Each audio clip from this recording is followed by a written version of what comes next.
अस्सलाम वालेकुम रहमतुल्लाहि व बरकातुहू। ये है हमारा अली अकबर हॉस्पिटल और ये एसी लेबर वार्ड है, जचकी का वार्ड है। यहाँ हम लोग जो तो गुज़श्ता 8 दिनों से, ये मेरी खाला की लड़की है, सगी खाला की लड़की है, इसको 8 दिन से यहाँ पर लाया जा रहा है डिलीवरी के लिए, एसी के लिए। इसको 8 दिन से रोज़ ये बोलकर वापस कर दिया जा रहा है कि यार अभी 2 दिन रुक जाओ, 1 दिन रुक जाओ। डॉक्टरी फील्ड और मेडिकल फील्डों के हिसाब से इसका जो है तो 36 से 38 40 वीक हो चुका है अभी तक सोनोग्राफी रिपोर्ट के हिसाब से।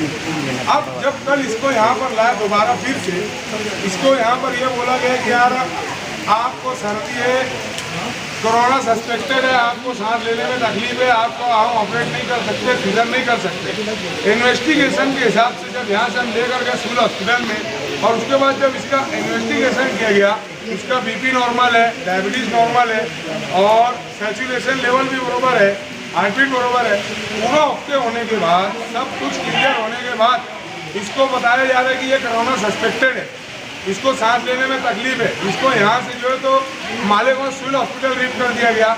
मालेगांव सिविल हॉस्पिटल के अंदर वो लोग बोलते हैं कि कोरोना वार्ड में इनको एडमिट करना पड़ेगा।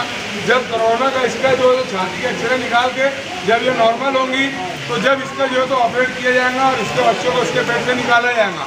तो आप बताइए कि इस लेडीज़ का 3-4 दिन 8 दिन तक के जब उसका वो वहाँ पर उसका ट्रीटमेंट चलेगा, ट्रीटमेंट होने के बाद जब तक है वो बच्चा इतना दिन हो गया है, उसकी धड़कन अगर बंद हो जाएंगी बच्चे की पेट में और वो बच्चा पेट में मर जाएगा, बच्चा पेट में मरने की वजह और उसका पॉइजन अगर इस लेडीज़ के पेट से अगर कभी पूरा फैल जाता है, लेडीज़ मर जाती है, तो इसका जिम्मेदार कौन? आज मालेगांव महानगर पालिका अगर कभी यहाँ पर एमडी डॉक्टर रखती, यहाँ पर आईसीयू वार्ड रखती तो ये नौबत नहीं आती।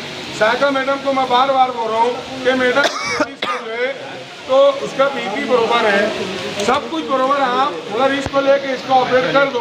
वो नहीं बोल रहे, यहाँ ये बोला जा रहा है। जैसे अगर मैं बोलता हूँ हाई रिस्क को लेने वाली बात है, इसका बीपी हाई है, इसका डायबिटीज़ हाई है, इसका सैचुरेशन लेवल 65 यानी 90 के नीचे है और या तो फिर इसके साथ और भी कोई दूसरा अगर कोई बहुत बड़ा प्रॉब्लम है तो आप हाई रिस्क को लेने में मतलब आपको तकलीफ होगी ना। जब आप इसको हायर सेंटर पे भेज सकते हो, सब नॉर्मल रहने के बाद तुम इसको क्यों हायर सेंटर भेज रहे हो सिविल हॉस्पिटल? सिविल हॉस्पिटल वाले अभी चिट्ठी बना के भेज देंगे कि आप लेके जाओ दुलिया सिविल हॉस्पिटल, फिर वहाँ जाएंगे वो लोग बोलेंगे कि आप लेके जाओ घाटी के हॉस्पिटल, फिर घाटी हॉस्पिटल जाएंगे वो लोग बोलेंगे तुम लेके जाओ जे हॉस्पिटल। ये सिर्फ जो है तो एक बेवकूफ़ बनाने की सबसे बड़ी साजिश और यहाँ पर जो है तो आम आदमी को परेशानी और तकलीफ उठाने का ही मतलब तकलीफ दी जाए।